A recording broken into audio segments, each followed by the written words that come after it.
नमस्कार, capital TV देख रहे हैं आप। आपके साथ मैं हूं बबीता। नवाब मलिक की गिरफ्तारी ने महाराष्ट्र की अघाड़ी गैंग की नींद ही उड़ा दी है। कभी शरद पवार तो कभी संजय राउत नवाब मलिक को लेकर मोदी सरकार को घेर रहे हैं। इस बार संजय राउत ऐसे बिलबिलाए कि मानो अगली बारी उन्हीं की हो और अघाड़ी गैंग के सारे राज खुलने वाले हों। आखिर क्या कुछ कहा है संजय राउत ने, इस रिपोर्ट में देखिए।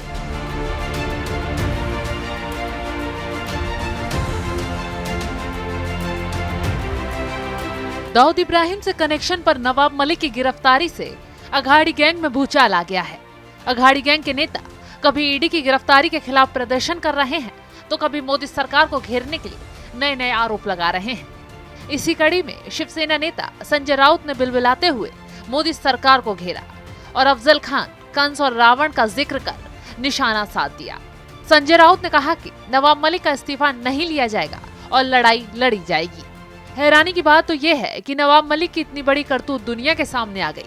दाऊद के अंडरवर्ल्ड से कनेक्शन निकल गए, फर्जीवाड़े सामने आ गए, लेकिन फिर भी उद्धव की गैंग अंधी हो गई और नवाब के काले कारनामों पर पर्दा डालने की कोशिश कर रही है।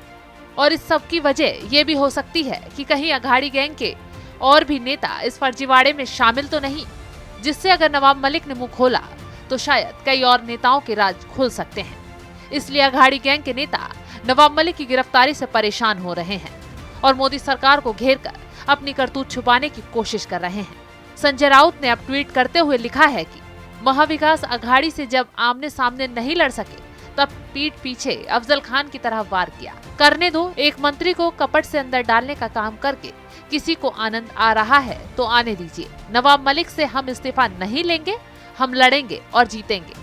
कंस और रावण को भी मारा गया था, यही हिंदुत्व है। जय महाराष्ट्र। इससे पहले संजय राउत ने कहा था कि केंद्रीय जांच एजेंसियां माफिया की तरह बीजेपी के उन राजनीतिक प्रतिद्वंदियों को निशाना बना रही हैं, जिन्होंने उनके झूठ को उजागर किया है। हैरानी तो इस बात की है जब उनका सच बाहर आ गया और एक के बाद एक भ्रष्ट नेता सलाखों के पीछे पहुंच रहे हैं, तो क्यों इस सच को झूठ करार दिया जा रहा है? कहीं उद्धव सरकार कुछ बड़ा तो नहीं छुपा रही?